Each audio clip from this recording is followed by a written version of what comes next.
Folks, he launched Investor Inc. back 4 years ago in 2019. They've got 100 paying customers today, minimum $400 a month. These are all GPs managing their own funds. LPs can sign up, pick individual deals these GPs have brought to market. He also makes money by taking 30 to 50 bips on total AUM. Today, that total AUM is about 60 million bucks on the platform across 30 active GPs that have raised at least $1 and are doing deals. He's looking to grow that. Again, making money on the BIP model, also making money on a minimum fee for a membership if you want to learn from other GPs and do cross-deal promotion, etc. So we'll see what happens next. Hey folks, my guest today is Badri Malinar. He's a co-founder and VP at a company called Avestor, a technology platform focused on end-to-end solution for sponsors to build customizable private funds. Badri, ready to take us to the top? Absolutely. Let's go, Nathan. What is a customizable private fund? So let me step back a little bit. Today, the private fund industry is almost overtaken the public markets. There are trillions. Badri, my audience doesn't know what private funds are. Give me an example of a private fund today, a well-known one. You know, there are BlackRock, there are several private equity funds. But to get to your question very quickly, a customizable fund is a private fund where you can pick and choose your investments. Think of it as if you go to Fidelity and say, I like this mutual fund, but I don't like this 20 stocks. I want this other 10 stocks. So you pick and choose your investments within a private equity fund or a private real estate fund. And that's what a customizable fund is. Why would a GP of a fund like BlackRock or a little small REIT in Dallas, Texas, why would the GP of that fund want to give individual LPs the ability to opt in or opt out of individual pieces of real estate they're buying? Doesn't the GP want sole discretion over all of that to move quickly? Great question. There are different classes of GPs. There are two answers to that question. One is passive investors prefer to have the choice. So if you want to let it be driven by passive investors, so what we have found is 95% of our investors really prefer to pick and choose which deals you want, which asset classes you want, which time frame you want.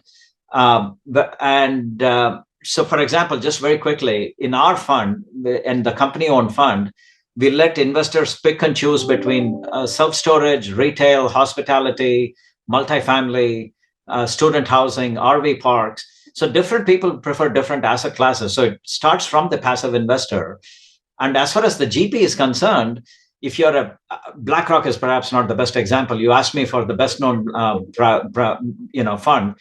But if you're somebody starting out, investors feel uncomfortable giving you the choice of saying, okay, whatever deal you're investing in, I'm in. Investors want to see the deal and then pick and choose the deal. So that's the somewhat long answer to your question. I like that you're eating your own dog food. What's the size of the company-run fund? The company-run fund is less than about $5 million. It's less than the intent of that fund was never to grow the fund.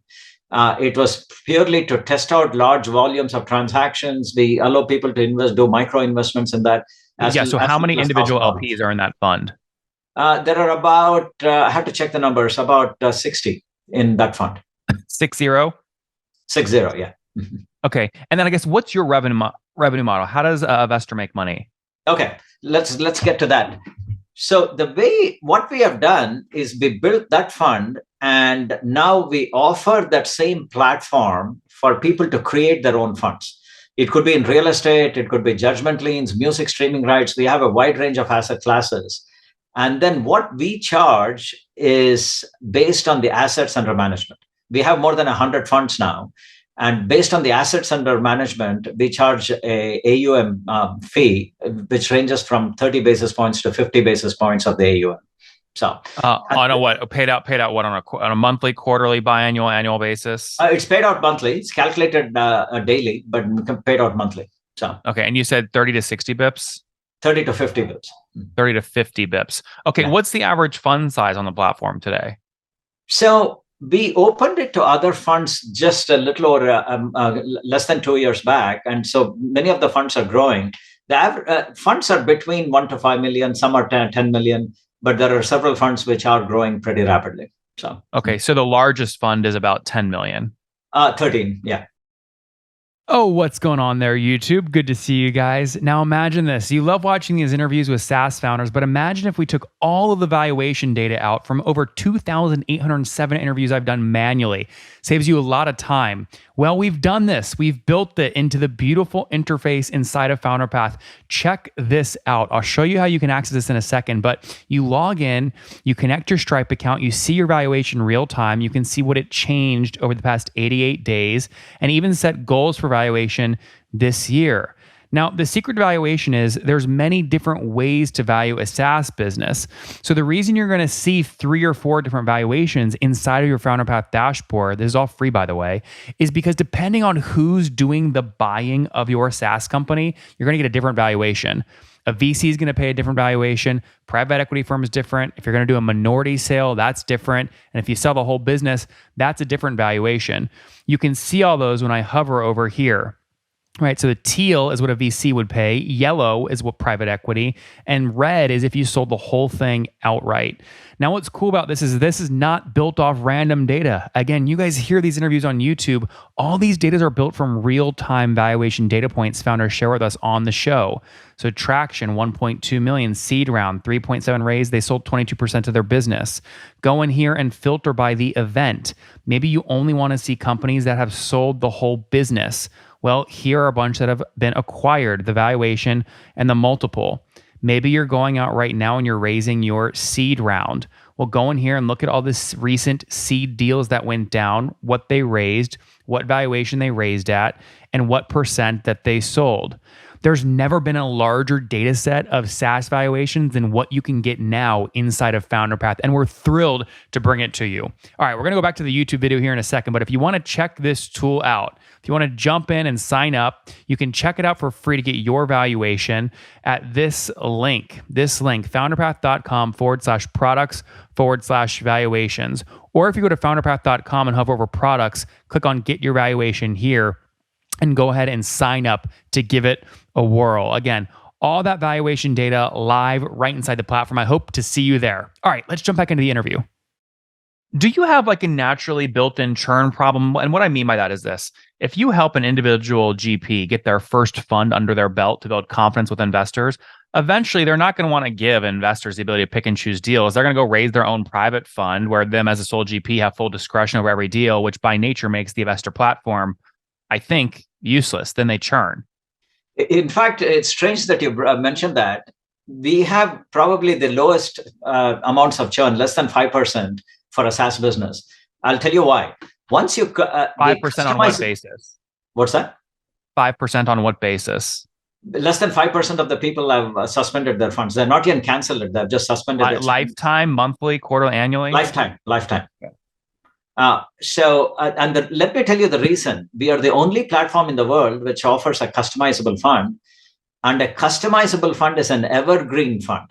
So what many people don't realize is each time you do a fund or each time you do a deal, going through the the PPM process can be very expensive.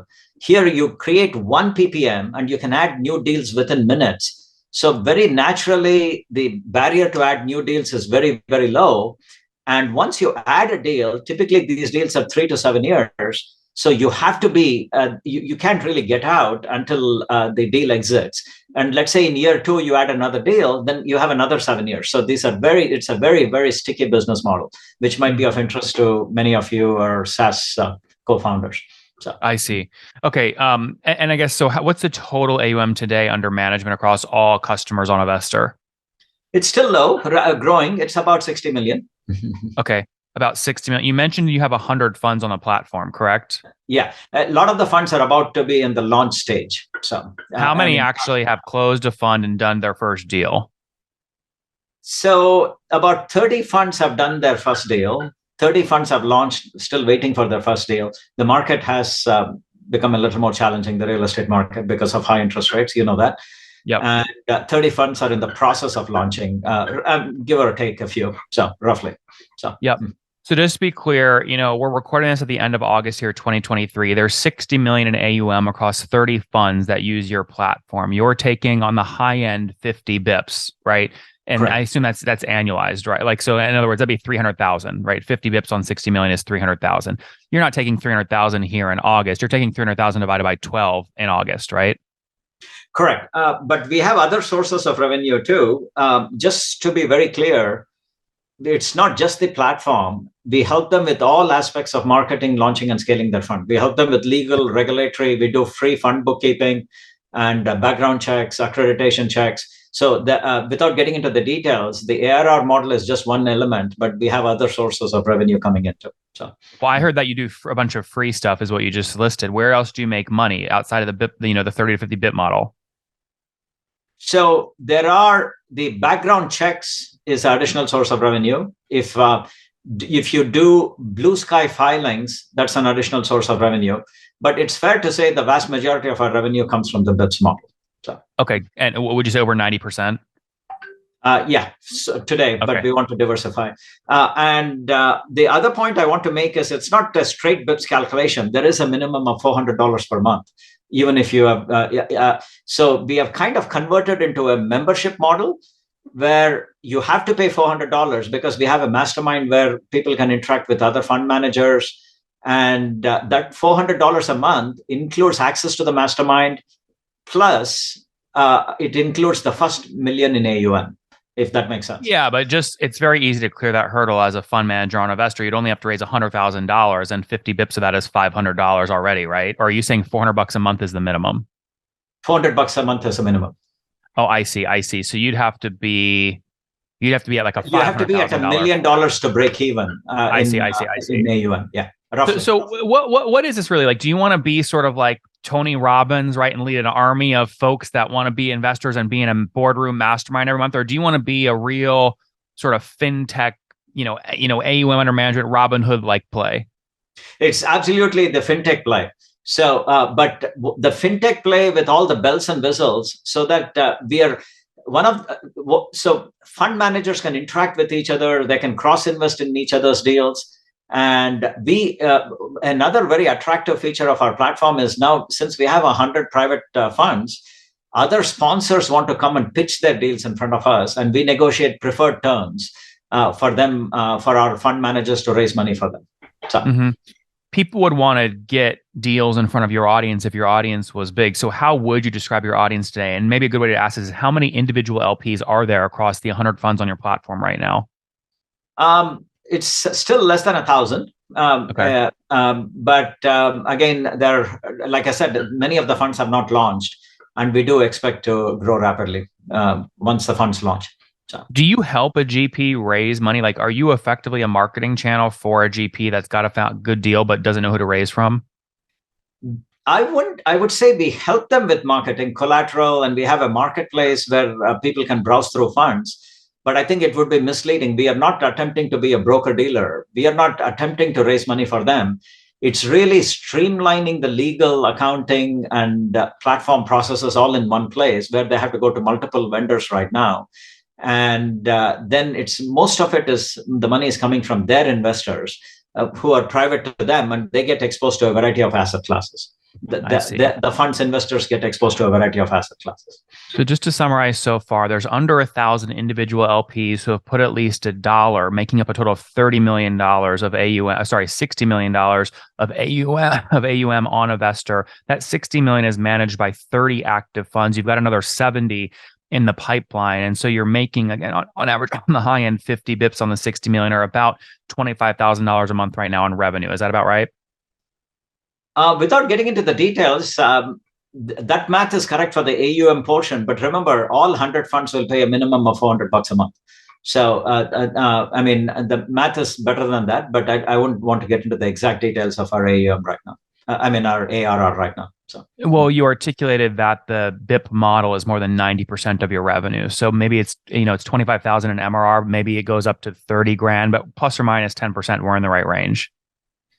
But remember, it's regardless of the BIPS model, there is a minimum of $400. So all the funds are paying $400 a month at least. I know, but I asked you what percent of your total revenue is the BIPS model, and you said more than 90%. Is that I accurate? kind of include the membership also, the minimum as BIPS Oh, I model. see. I mean, because to us, because that we're already offering the 1 million in AUM, so I include that amount in the BIPS model too. I I mean, see. yeah. I see. Okay, well, 100 funds paying $400 a month and is 40,000 a month minimum in MRR. You're doing more than 40,000 a month at this point, then. Exactly. I see. Okay, and so we can understand your growth rate. Where were you about a year ago? Do you remember? We had less than, I would say, 25 funds or so. So 25 or 30 funds about a year back. So what in terms of revenue growth rate? So you'd have been at like 20,000 a month a year ago? No, we were far lower than that. So Okay.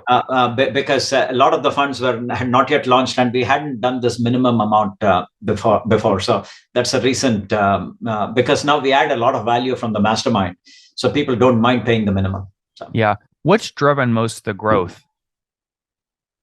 Organic marketing. I appear in a lot of podcasts, not podcasts like this, podcasts related to real estate. A lot of referrals. That's really been the best source of business. I mean, we have rarely advertised. We have been to like one conference, and we have not sponsored any conferences. It's word of mouth. Because people want to work with. A lot of the GPs want to work with each other. They want to do co-GPs. It's a lot easier if you have an evergreen customizable fund of funds, which allows them to not only work with each other, but expose different asset classes.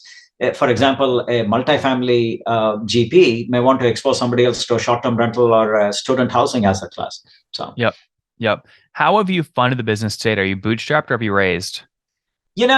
We raised a little less than $1 million, not because we really needed the money. We wanted to reward our early investors in our fund and the early fund managers. So they wanted to invest, and so we raised that. I think we'll look at a series, say, maybe end of the year or early next year. So the $1 million seed was last year? No, a few months back. A few months back. Okay, now is not a great time. We didn't even complete the seed round because we are almost cash flow positive anyway. So we didn't need the money. So we didn't. But I think now we have kind of cracked the formula on how to grow. Our Facebook ads are working. So now I think we are ready for the next stage in our growth. So just to be clear, sorry, how much did you raise in your seed round? 500K? It's a little less than $1 million. Okay, a little less than $1 million. Got it. So call it 800K, something like that. My statement's still the same. Earlier this year is a terrible time to be in the equity markets. Valuations are way down. So this means you're taking a lot of dilution. Most folks earlier this year closing seed rounds were selling 20 to 25% of the company. Were you in that same range? Not at all. Not at all. We are in the single digit range or less. Okay, so you sold under 10% of the business, which for 800K, which means you got a valuation of over $8 million post money. Right.